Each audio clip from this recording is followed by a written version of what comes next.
Good afternoon, and thank you for stepping into the Foul Playland. As always, I'm your Foul Player. Want to make a video regarding the free agency moves that Joe Douglas of the New York Jets has done thus far, and not so much the moves, but more so like the general plan that I think he and the Jets are moving forward with. Um, as some of you may know, this afternoon Robbie Anderson signed a contract with the Carolina Panthers. It was less than I anticipated. I'm hearing that it was no more than 10 million per year, which I think is a good deal for them. I also think it would have been a good deal for the Jets to make a move of that fashion, but I guess that ship has came and went. But immediately after, Joe Douglas went ahead and signed the receiver or former receiver out of the Ravens and Tampa Bay, Rashad Perryman. I like Rashad Perryman coming out of college. He didn't pan out thus far. I always thought that he had that potential coming out of college, at least. I thought he was one of the better receivers in a pretty stacked class. Um, but it didn't work. But I think it's a good risk to take with the plan that the Jets have in mind at this current juncture, which is to do try to fix a lot of the needs that we have, such as offensive line, um, receiver. I mean, he also signed Josh Doxson early in the league in the year, so that's a low risk move. But also give us that maneuverability going into 2021, um, where we could cut a lot of these guys. A lot of these contracts, at worst, are 3-year contracts, which is pretty good. Um, Initially, I wanted big free agency signings on the line, but I guess you got to have it goes both ways. A lot of these players have to want to come to the New York Jets, which it doesn't seem like they want to do. Historically, we've always had to overpay for free agent pieces to come here, and it always ends up biting us. I think the tack that we've taken, it's good. We could always go for another signing that maybe is in the luxury aisle. But at this current juncture, I don't think there was any way that the Jets could have competed next year, regardless. It's just good to see what Darnold could do moving forward. So with that in mind, I didn't think that it was like, when I sat down and thought about it, it was probably the wisest choice to wait it out and not make any big investments moving forward, because it probably would have netted us one win more, maybe, or 2 wins at best if we would have gone out and broken the bank.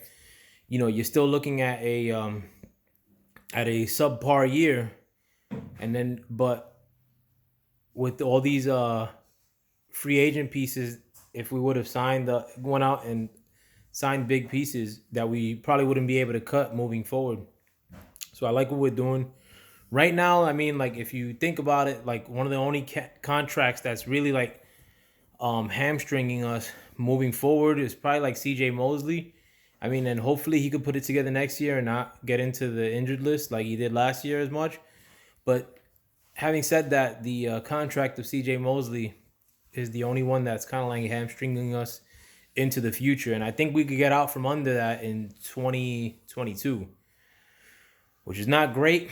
But if you got a lot of young players and players that you could cut and could earn you cap savings in the future, it's not terrible. Um, but I think I know what we may be doing into the draft. Um, Keeping in mind that a lot of the 4 good offensive linemen in this draft potentially may not drop to us. We may have to move up to do it. I would rather not move up, but we may have to settle with not reaching for one of the offensive linemen.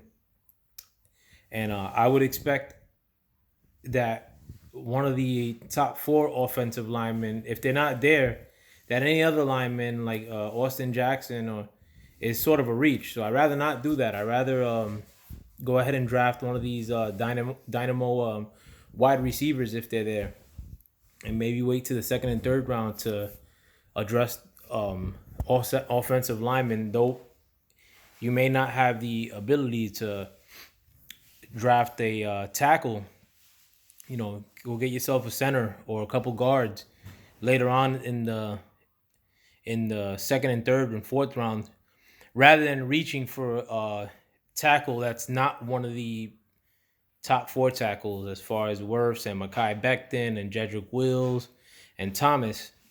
I'd rather save our horses and draft a premium player, which is going to be there for us no matter what. I predict that somebody like Isaiah Simmons could drop down to the 11th pick. I don't think it's going to happen, but it's a possibility.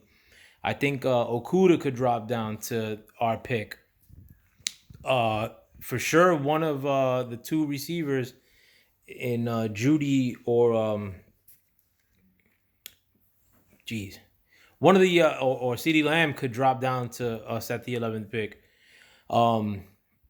If they don't drop down, that's better for us. I mean, if somebody goes ahead and picks like one or two of these players ahead of us, that then it's almost a certainty that one of these good offensive tackles is going to drop down to us at the 11th pick.